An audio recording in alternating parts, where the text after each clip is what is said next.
We had mentioned our correspondent Robert Ray has been there. We bring in Robert Ray in South Lake Tahoe. I was looking at some of the numbers, Robert. Not too far away from you, Soda Springs yesterday. 30 inches in 24 hours. I mean, that snow rate was incredible. And the fact that we have a break now is good, but it's concerning because we got another round on the way later tonight. Yeah, another round later tonight. Expected some snow this afternoon. At least that is the forecast as I stand here in South Lake Tahoe, surrounded by vehicles that are buried in snow. You see behind me, but we do have sunlight. And of course, this is very pretty in the aftermath of the feet of snow that fell here in South Lake Tahoe and then up in the mountains. But the bad news is the avalanche situation north of I-80 in Donner Springs with those off-trail skiers that are, in serious trouble. We know that 6 have been rescued, several taken to the hospital, but there are search and rescue teams out there right now, and the logistical situation of trying to reach those folks in that back country and try to find them is quite the challenge. Let's listen to one avalanche expert explain. It's very dangerous because they have to get on site. They're going in at night. And the rule with a rescuer is don't get caught in another avalanche. So they may not be able to access the area.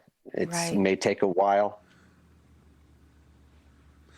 Indeed, and avalanche risk continues all the way through tonight here, and then we'll begin again as this next round of snow comes in later tonight and then into tomorrow. And it's just, these are the dangers that we were talking about the past couple days, not only on the roadways on Highway 50, Interstate 80, and all the other roads that lead up through these mountains and to these ski resorts, but of course you have a very hostile environment. Beautiful but hostile, the Sierra Range, and these are places that are very difficult to get into, and then you add feet of snow and blizzard conditions to the situation.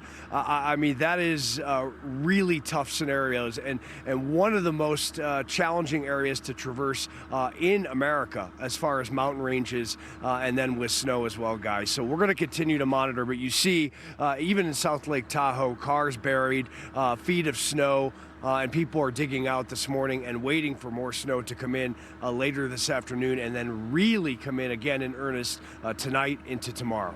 Back to you. Robert, we were talking to someone with Caltrans out of District 3, which is where you are. And when you speak to the complexity of the terrain, you need also very big machinery to clear the way because it's such heavy, deep snow. So there's a lot of obstacles that they've been up against. But at least we're getting a little bit of a break before more snow comes in. But we'll be monitoring this. And, I know you were out there all day yesterday following that heavy snow. Thank you, Robert. Robert Ray out of South Lake Tahoe in California this morning.